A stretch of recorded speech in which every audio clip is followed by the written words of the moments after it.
뭐 문 대통령하고 소통이 잘 되시는 이 정치적 인연이 있으시니까 자, 이어서 쭉 책 내용에 관한 또 정책 현안에 관한 질문을 좀 주로 드렸는데요. 좀 정치 현안에 대해서도 좀 질문을 드리도록 하겠습니다. 어쨌든 현실 정치이시고, 또 나라의 미래에 대한 또 고민이 있으시니까, 돌직구로 질문을 드리면, 윤석열 전 검찰총장에 대해서는 어떻게 평가하십니까? 지금 그 여론조사상 어쨌든 1위로 나옵니다. 그래서 언론의 논평으로 치면 그 사실상 반문의, 그냥 언론식 표현입니다. 반문의 90점 역할까지 위상이 올라갔다. 근데 이게 과연 일시적인 신기루냐 아니면 실체가 있는 그런 건지 어떻게 보고 계십니까? 우선 뭐 정치를 좀 오랫동안 한 사람으로서 결국 윤석열이라는 검사직에서 오랫동안 평생을 보낸 분 한 분에 이렇게 많은 관심과 지지를 보낸다는 것은 결국 기존 정치가 실패했다라는 다른 걸 떠나서 결국 이제 윤석열 전 총장이 뭐 정치 지도자가 되고 안 되고는 우선 본인의 결심이 중요하겠죠. 그렇죠, 본인이 이제 이제 험한 이 들판에 나오느냐 안 나오느냐 말 거냐는 본인 결정하셔야 될 때 이렇게 국민적인 지지가 있고 하면 아마 관두지 못하게 하는 분위기가 있겠죠. 그런데 뭐 그건 이제 본인이 판단해서 할 나름이고 다만 이제 들어오게 된다면 그냥 단순히 지금처럼 지금은 좀 안티테제로서 조금 부상된 측면이 크잖아요. 이제는 그것에 그쳐서는 안 될 것이고 도대체 윤석열이라는 사람이 제시할 수 있는 이 국가의 미래는 무엇인가? 그리고 이 국민들의 이 고단한 삶을 풀어줄 방안이 뭔가라는 걸 준비를 해야 되겠죠. 그걸 가지고 지금처럼 소위 인기만 가지고는 국정의 최고 책임자가 되기가 뭔가 부족하지 않겠어요? 오히려 그것보다는 자신만의 어떤 비전을 마련해서 뭐 나온다면 그때는 정말 무섭겠죠. 근데 이제 그 과거에 정치적으로 역사를 복기해 보면 노무현 현상이라는 게 있었습니다. 다음에 안철수 현상이라는 게 있었습니다. 또 이제 최근은 그 윤석열 현상이라고까지 사회적으로 지칭을 합니다. 근데 내년 3월 9일 날이 차기 대선입니다. 근데 이제 단기간에 속성으로 어떤 정책 리더십을 획득할 수 있을지에 대해서 상식적으로는 그게 과연 가능할까라고 하는 의문을 갖는 유권자들이 많습니다.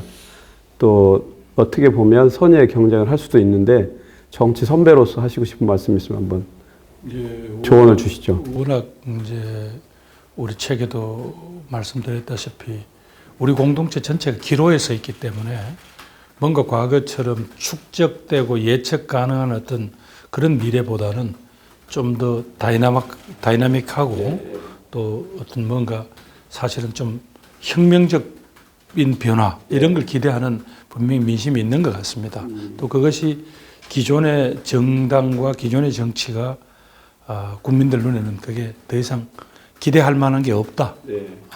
뭐 일종의 정치의 실패랄까요? 어떤 그런 데 대한 분명히 국민적인 어떤 그런 반감들이 항상 저는 어떤 새로운 인물과 새로운 리더십을 찾는 그런 분명히 경향이 있는 것 같고 지금 시대에 그 점에서 윤석열이 그 아이콘으로 떠오른 건 맞는 것 같습니다. 다만 이제 저게 성공할 것인지 실패하실 것인지 또 어떤 영역에서 자기 자리를 잡을 것인지는 뭐 아까 뭐 제가 함부로 판단할 이야기는 아닌 것 같고요. 다만 기존 정당들이 자기 자신을 환골탈태할 만한 그런 각오가 없다면 다가오는 대선 국면은 훨씬 더 지금보다도 경랑이지 않을까 그렇게 싶습니다. 우리 그 장관님께서도 차기 대선 주자신데 그동안 정치적으로 경륜도 많이 쌓아오셨고 윤석열 전 총장이 출마한다는 전제하에 선의의 경쟁을 한다면 내가 윤석열보다는 이런 점에서 경쟁력이 있다. 이거를 세 가지만 말씀 한번 해주시죠. 그 질문은 조금 너무 그 질문은 너무 조금 한 가지만 그럼. 아닙니다. 예, 그 질문에 대해서는 제가 뭐 답변을 드리기 적절히 않은 것 같습니다. 예. 역시 JP가 가만 못 계시고 결국은 이렇게 제가 JP라 뭐 정치적 발언을 합니다. 근데 뭐 제가 근거 없는 문제 제기를 한 건 아니고요. 그 지금 현재 4월 9일 날 서울시장, 부산시장 보궐선거가 있습니다. 그래서 이제 기존의 민주당 당원당 규상으로는 이제 후보를 내지 않는 게 맞다라고 하는 이제 여론도 적잖게 있었습니다. 근데 이낙연 전 대표가 이제 뭐 당신의 직을 걸고 이제 바꾸기도 하고 현재 이제 진행형입니다. 그래서 선거가 치러질 텐데 어떻게 뭐 현재 흐름은 어떻게 진단하시고 당연히 이제 민주당 후보가 당선되는 것에 대한 그 어떤 책임이나 결의를 갖고 계시겠지만 좀 다소 객관적으로 본다면 어떻게 전망하십니까? 예, 뭐 무엇보다도 하여튼 이런 상황 보궐선거를 초래하게 된 원인이 우리 민주당이 있다, 민주당 출신 단체장이 있다는 것 때문에 이렇게 보궐선거 치러지게 됐으니까 그 점에 대해서는 우선 국민들에게 죄송하다는 말씀을 드리고요. 그럼에도 불구하고 처음에 이제 우려했던 대로 그 인물이라든가 정책에 대한 경쟁보다는 정권에 대한 어떤 심판을 해야 된다라는 그런 야권의 일종의 선동이 좀 먹히고 있는 분위기입니다. 그래서 아시겠지만 박영선, 김영춘 두 분 다 개인적인 정치적인 뭐 인품 플러스 개인적인 인품 플러스 정치적인 그동안 역량도 사실 검증된 분들이거든요. 장관으로서도 아주 훌륭한 일을 잘했고 그런 분들이 여러 가지 고전을 하고 있다는 건 뭐 저도 잘 알고 있습니다. 그러나 결국은 뭐 선거에서 이제 불과 한 2주 남았는데 이렇게 뭐 왕도가 있지는 않은 것 같습니다. 두 분들이 지금 하듯이 이렇게 꾸준하게 자신들이 그 도시 전체에 대해서 가지고 있는 어떤 전망하고 그다음에 그 도시민들이 누려야 할 때 기본 권리와 삶에 대한 자신의 어떤 그런 열정이라 할까 이런 부분들을 가지고 지금처럼 계속 말하자면 호소해 나가야죠. 그리고 저를 비롯한 옆에서 도와줄 수 있는 사람들은 바로 정치적 목소리를 키우는 것에 그치지 아니하고 우리 그 시민들의 삶을 구체적으로 우리가 뭘 도와드릴 수 있다라는 아주 구체적인 대안을 가지고 구석구석을 누벼주는 것이 그나마 좋은 결과로 이어지리다 그렇게 생각합니다. 그 시민의 삶의 대안을 그렇죠. 예, 그 뭐 내가 사는 지역이 아파트 지역일 수도 있고 단독 지역일 수도 있을 텐데 그게 전부 뭐 그분들의 삶 자체가 다 무슨 부동산 값이다 이런 걸로만 규정되지는 않을 거라고요. 다양하게 복합적이잖아요. 교육, 문화, 무슨 집, 주거 문제, 직장 문제 전부 다 영향이 될 텐데 그나마 우리가 여당이고 많은 경험이 있었기 때문에 우리가 해오던 것 중에 잘하는 것들이 있을 거라고요. 과거 박 시장이나 부산의 오 시장님이 해오던 것 중에서 성기할 부분들은 확실히 우리가 감당을 할 거다. 그 다음에 거기에서 혹시 부족하거나 미치지 못한 부분들은 우리가 역량이 있는 후보, 검증된 후보가 있는 건 틀림이 없으니까 그 점에서 또 여러 가지 도덕적인 시비라든가 이런 문제에서도 다들 다 검증이 됐고요. 그래서 이런 정도로 가지고 계속 말하자면 시민들의 마음을 두드리는 수밖에 없죠.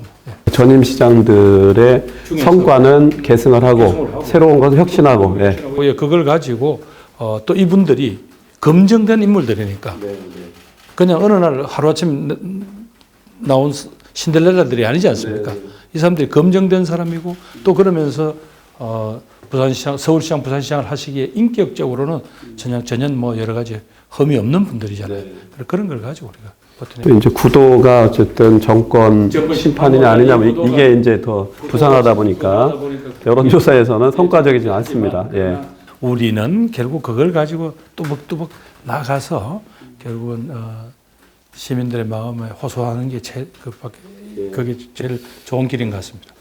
흐름이 정치적 흐름상 불가피하게 특히 서울시장, 그러니까 부산시장 포함해서 특히 서울시장 선거가 차기 대선의 전초전 양상으로 이제 왔습니다. 어쨌든 우리 여론조사를 해봐도 이제 그렇게 반응을 하고 있고 유권자들이 자 그러면 지금 이제 서울시나 부산시의 시민 입장에서는 내 삶의 좋은 변화를 예. 책임질 시장에 대한 선택을 할 수도 있지만 예. 또 그게 결부돼서 차기 정부는 어떤 방향으로 역할을 국민에게 어떤 리더십을 발휘했으면 좋겠다. 왈 시대 정신, 국민들이 요구하는 시대 정신은 과연 뭘까?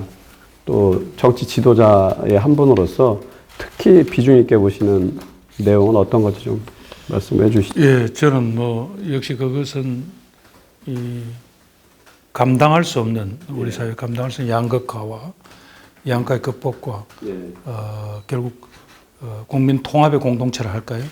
결국 그일 수밖에 없다고 봅니다. 왜냐하면 아까 쭉 말씀드렸지만 이 소위 말해서 우리가 부담도 공정하게 하고 혜택도 공평하게 누리는 어떤 그런 어떤 사회적 합의가 있어야만 이게 노사 문제부터 해서 다 풀 수 있잖아요.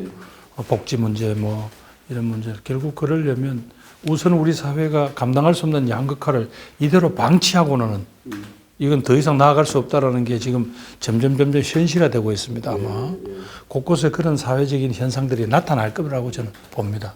그 절망의 국민들을 절망의 어느 그분이 몇 명이 되더라도 절망에 빠뜨린 국민들의 절규가 나오는 상황이면 그건 뭐 희망이 없거든요. 바로 그걸 극복해 내가는 어떤 비전. 그러려면 우리 자체가 아까 이야기한 무슨 보수와 진보가 어느 한쪽을 제압하거나 뭐 이렇게 말하자면 구축, 쫓아낼 수 있는 그런 상황이 아니잖아요. 결국은 우리들의 공동체, 국민 통합의 공동체일 수밖에 없잖아요. 어떤 그런 어떤 데서 분명한 정도의 비전을 제시해야 되지 않을까. 그게 결국은 전 가장 절박한 시대 정신이 아닐까. 양극화 해소 그리고 통합의 공동체. 막 그런 정도가 전 되지 않을까 싶고요. 따라서 이 국민들이 분명히 저희들한테 보내는 경고가 있습니다. 경고 메시지. 이걸 우리가 정확하게 받아들이고 더 겸손해져야 된다고 생각합니다. 강조하셨던 시대 정신이 역설적으로 문재인 정부가 그렇게 성과적이지 않았다고 비판할 수도 사실 있습니다. 근데 이제 그게 아까 서울시장, 부산시장 보궐선거와 마찬가지로 계승만 있는 것도 아니고 새로운 혁신만 있는 게 아니라 계승과 혁신 어떻게 잘 조화롭게 구현하느냐에 달려 있다고 생각을 하는데요. 그래서 시대 정신에 대해서 질문을 드렸고요. 마지막으로 또 돌발 질문 하나만 하고 마치겠습니다. 주위에서 저희가 이제 취재를 해보면 지금 이제 차기 정치 지도자들에 대한 조사, 여론조사들도 있고 한데요. 정세균 현 총리께서 대선에 도전하시겠다는 의지를 직간접적으로 표명을 하고 계십니다. 그래서 이제 4월 7일 재보선 이후에 물러나시고 대선 도전하시겠다 본격적으로 그러면서 후임으로 가장 유력하게 거론되는 게 우리 장관님이십니다. 그래서 그 후임 총리로 유력하게 거론되는 이유? 왜 김부겸을 사람들이 많이 주목하는가에 대해선 어떻게 답변하시겠습니까? 그거야말로 저 인사권자이신 대통령 고유 권한이니까 그건 제가 뭐 말씀드리긴 적절치 않을 거고요. 오히려 이제 문재인 정부 남은 한 1년을 잘 마무리할 어떤 그런 어떤 사람이 누구겠냐 뭐 이런 문제 가지고 고민하시지 않겠어요? 그러면 그러시면 막 그분이 지금까지 이루고자 했던 부분 중에서 좀 아쉬운 부분이 있을 거고 또 마지막 꼭 정권이 뭔가 이렇게 성과물을 정리하는 그런 어떤 요구도 있을 테니까 그 부분이야말로 함부로 제가 드릴 말씀이 아니네요. 예. 뭐 더 추가로 강조하실 사항이 있으시면 뭐 마무리 말씀 주시고. 이제 제피한테 내가 지금 이 걸린 게 잘못이지. 아니죠. 되게 파지티브한 취지로 저희는 뭐 또 팩트 체크가 기본이니까 마무리 인사 한번 하시죠. 우리 이제 내일 신문 또 김종필 TV의 애청자 또 애독자 여러분 고맙습니다. 어찌 보면 사실 이런 기회 외에는 여러분들 뵙기가 조심스럽습니다.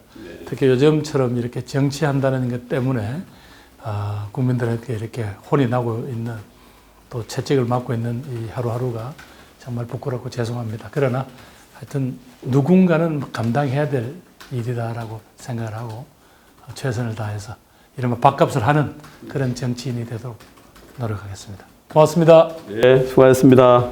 마치겠습니다. 제일 공감하는 게 밥값하는 정치인입니다. 저도.